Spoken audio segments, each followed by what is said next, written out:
holding environment for this week. So I'll be sharing some words about that before we meditate this morning.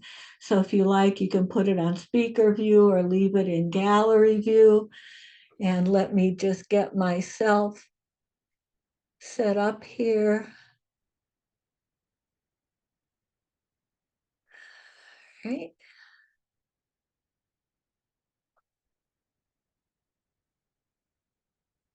And Fabiola, if you could hit record, that would be lovely. Yes, it's recording. Thank you so much. So when we think about cultivating our holding environment, we often focus on, and appropriately so, on softening, on feathering our nest, creating a gentle, comforting environment. And we certainly want to create this kind of welcoming space. As Bill and Susan would say, we want to cultivate a space where we want to come to, where we want to spend time, where we want to be. And we may have this felt experience when we return home from a trip or a vacation or even a day's work, and it just feels so good to come home. And I recently experienced this when I was away for several days. And when I settled into bed the evening of my return, I experienced this incredible sense of gladness and gratitude at being home in my own bed, my kitten snuggled around me. I was joyful to be back home with this warmth suffusing my body and my mind and my heart. Deeply grateful that not only did I have a home to come to, but a home where I wanted to return to. A home that was safe and sturdy, as well as warm and comforting to have, when so many these days don't have that. So, along with creating a soft and gentle holding environment, especially in these really difficult times, we may be more aware of the need to cultivate a strong as well as a soft and gentle holding environment, this strong refuge within ourselves. And when we think about it, this is how we start our practice, with grounding and steadiness, a stable posture that provides us with comfort as well as strength. And these are the Buddha's instructions. We go to a forest or a secluded place and sit down at the foot of a tree, cross-legged in a stable position, with spine strong and erect, and set mindfulness to the fore. We start with grounding. And this is what Susan reminds us in her mantra: ground, breathe, calm, settle, soothe. We connect not only with our foundation in the grounding process, but with the foundation of the earth, of Mother Earth and all of its strength, resilience, tenacity, stability, setting up a firm and strong base.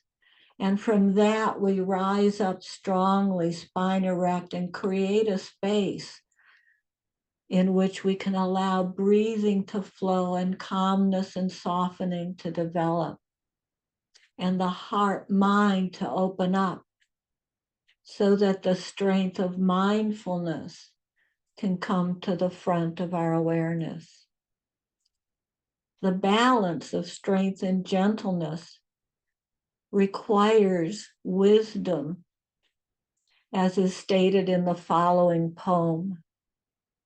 Wisdom was listening in one day. She had nothing else to do, as strength and gentleness were debating which was the greater of the two. I'm the greater one, said Strength. I'm a mountain, I'm a tree. Nothing on this planet is more powerful than me. Silly Strength, you flatter yourself, said Gentleness. You're not as important as you think. For gentle is the air we breathe and the water that we drink. I believe, wisdom interrupted, you're both looking at this wrong. For it often takes strength to be gentle and a gentleness to be strong. You can debate who's greater until the end of time, and no solution will you derive. For you're strongest when you act together. You need each other to survive. And that's by Jim Yearman. Focusing on softening and gentleness rather than strength makes sense from the perspective of counteracting so much of our cultural conditioning around what it means to be strong. If we focused on strength from the get-go, we might get lost in our conditioned notion of what strength is, seeing it as hard, unyielding, unfeeling, uncaring, and build a hard and rigid structure, a fortress of steel and concrete.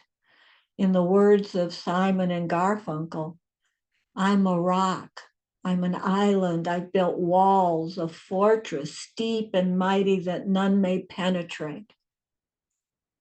Especially with so much pain and suffering in the world around us, it's tempting, based on our conditioning, to create emotional armor, to want to protect our hearts, to armor up around our hearts so nobody can get at them, nobody can touch them, nobody can harm them, building walls around ourselves, becoming detached and disconnected. And the safer we want to be and the more vulnerable we feel, the more we're tempted to armor up. But this is the process of aversion, the understandable but not beneficial proclivity to want to push any pain out. We can, as I certainly did for many years, see strength as the capacity to not feel rather than the capacity for caring, compassionate relationship to my pain. I used to, as an adolescent and younger adult, whenever I was hurt, just walk around singing the Simon and Garfunkel song in my head, feeling powerful. I'm a rock, I'm in an island. Of course, that's strong. And I didn't see how that was perpetuating my suffering and my pain, that second arrow. But practicing the Eightfold Path, the paramitas, the Brahma Viharas, the factors of awakening, these are our strength workouts. We practice cultivating and understanding each aspect of our practice more deeply, doing many reps. Since, as Bill says, we're all slow learners. We're building up our practice muscles. This is our strength training workout. We've been learning new moves, new ways of seeing more clearly and understanding our experience, strengthening our capacity to notice, explore, be with, and lean into our experience, whether delightful or painful. As Thanissaro Bhikkhu also reminds us, so even though you may feel scrawny when everyone around you seems bigger and stronger, remember you're not here to compete. Only by exercising what little concentration or metta or wisdom or mindfulness you have will you make it solid and steady. So after we complete these workouts, as we have just done with our months on the 7 factors of awakening, mindfulness, investigation, energy, joy, calm, concentration, equanimity, our heart mind needs time to take a pause, to let these new learnings and moves integrate into our being, into our holding environments, to let our muscles rest so that they can remain strong and consolidate their gains. And I've really come to savor the time we spend returning to focusing on our holding environment in between our workouts, these new learnings. But I must confess, this hasn't always been so. This hasn't always been my attitude about coming back to the holding environment. When we'd initially return to our holding environment, I'd feel my impatience rising up, wanting to get on to something new, something juicier, something more challenging, not just go back to what I thought I already knew and understood. Fortunately, I was able to recognize and notice my silliness, my impatience with a bit of a chuckle and some good humor, and be more curious about what I could gain from revisiting my holding environment. By coming back to this space to appreciate where we are and to appreciate how these new learnings are fitting in or not. Are they settling in calmly, filling a gap I hadn't noticed? Do I need to make more space for new acquisitions? Maybe a new awareness has been unsettling or triggered some doubt or uncertainty. Recently, as I've been focusing more on cultivating concentration, my first realization was that maybe you're not as good at this concentrating thing as you thought you were. I realized I needed to shore up my holding environment where this awareness had created a bit of a rattle and instability. First, I had to bring in some kindness and compassion to hold my wobble and my doubt. Giving ourselves this time to, as Bill and Susan say, come in for a soft landing, gives us the opportunity to see where new learnings and skills fit and make room for them. I think we need time to settle and stabilize and bring together, as our poem suggests, our strength, gentleness, and wisdom. This is why it's so important, as Susan would say, to notice and make much of the fruits of our practice, each new learning, to nurture these fragile sprouts, to notice and cultivate the fragile growing edges of strength and gentleness, and savor being held in the strong and gentle arms of our holding environments as we do so. So thank you for your very kind attention, and let's practice this. Let's take some time to be held in strong and gentle arms. First, grounding in our bodies, noticing what's going on here. How's it doing in there, kiddo? My sweetheart, my darling. What could this body use in the next several minutes? A bit of a stretch, a bit of a twist, some unbinding, some loosening, some rearranging to ground with a bit more stability.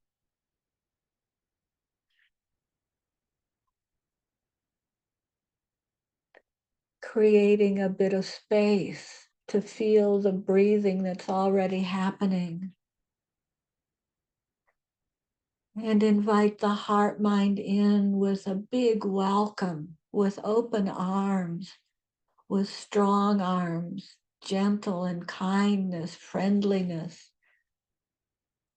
creating a space where the heart mind wants to be, to come in for that gentle landing in a place of strength and ease and comfort.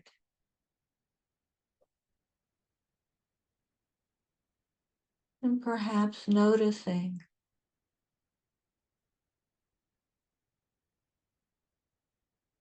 how breathing arrives in this moment, in this place. ventilating and helping to open up our holding space. Breathing in spaciousness and breathing out the place for settling, letting all the busyness, awarenesses to come in, settling in their own time. Letting the heart and mind open in their own time, in their own way.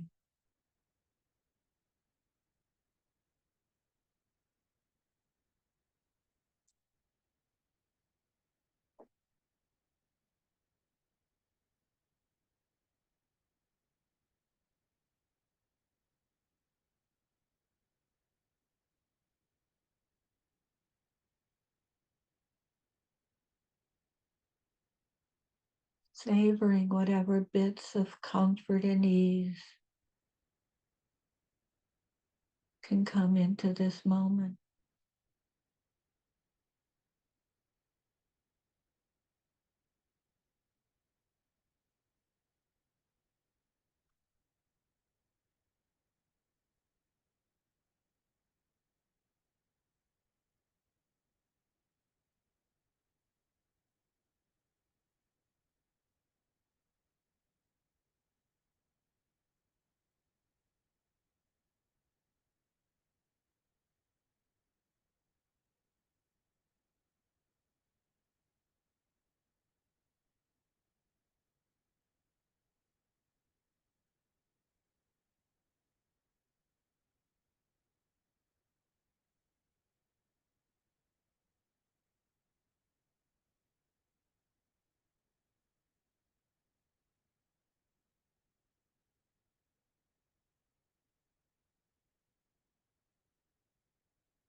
strong and gentle, soft and steady.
Breathing in, I smile to my holding environment. Breathing out, I smile to our Sangha holding environment. Breathing in, grateful for my holding environment, its strengths and gentleness. Breathing out, grateful for the strength and kindness of our Sangha.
Oh, thank you so much. Let me do our ritual unmuting so we can say our goodbyes and well wishes. All right, that should